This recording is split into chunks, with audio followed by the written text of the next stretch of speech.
Good morning student. आज हम home science के अंदर अध्याय 6 संचार माध्यम और संचार प्रौद्योगिकी के विषय में पढ़ेंगे। इसके उद्देश्य हैं, इस अध्याय को पूरा करने के बाद शिक्षार्थी सक्षम होंगे संचार की संकल्पना को परिभाषित करने में, रोजमर्रा के जीवन में संचार के महत्व पर विचार विमर्श करने में, संचार के विभिन्न रूपों की सूची बनाने में, संचार प्रक्रिया का वर्णन करने में, संचार माध्यमों के वर्गीकरण कार्यकलापों की व्याख्या करने में और विभिन्न संचार प्रौद्योगिकी विश्लेषण करने में। संचार और संचार प्रौद्योगिकी मानव जीवन के लिए संचार आधारभूत और अति आवश्यक है। यह धरती पर जीवन आरंभ होने के समय से ही विद्यमान रहा है।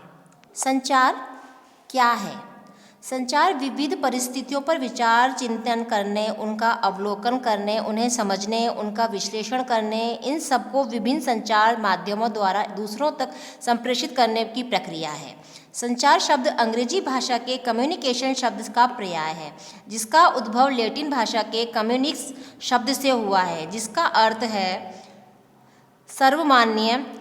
यह न केवल विचारों, मतों को व्यक्त करने या ज्ञान और सूचनाओं को उनको करने में संबंधित है, बल्कि इसमें विषय की बिल्कुल उसी अर्थ में समझना भी शामिल है जो कि संप्रेषण के लिए समान हो।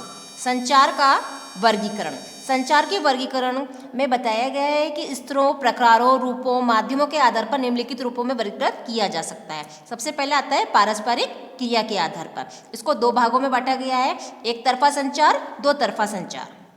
एक तरफा संचार और दो तरफा संचार के बारे में है। यह ऐसा संचार है जिसमें ग्राही केवल सूचना प्राप्त कर सकता है, प्रक्रियाएं नहीं।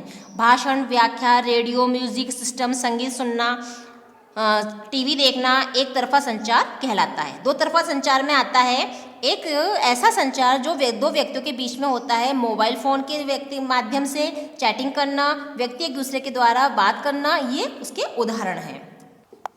इसके पॉइंट बोल।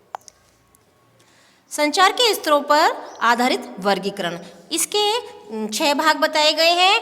अंतरा व्यावहारिक संचार, अंतर व्यवस्थित संचार, समूह संचार, जन संचार, अंतरा संस्था संचार, अंतर संस्था संचार। Thank you student.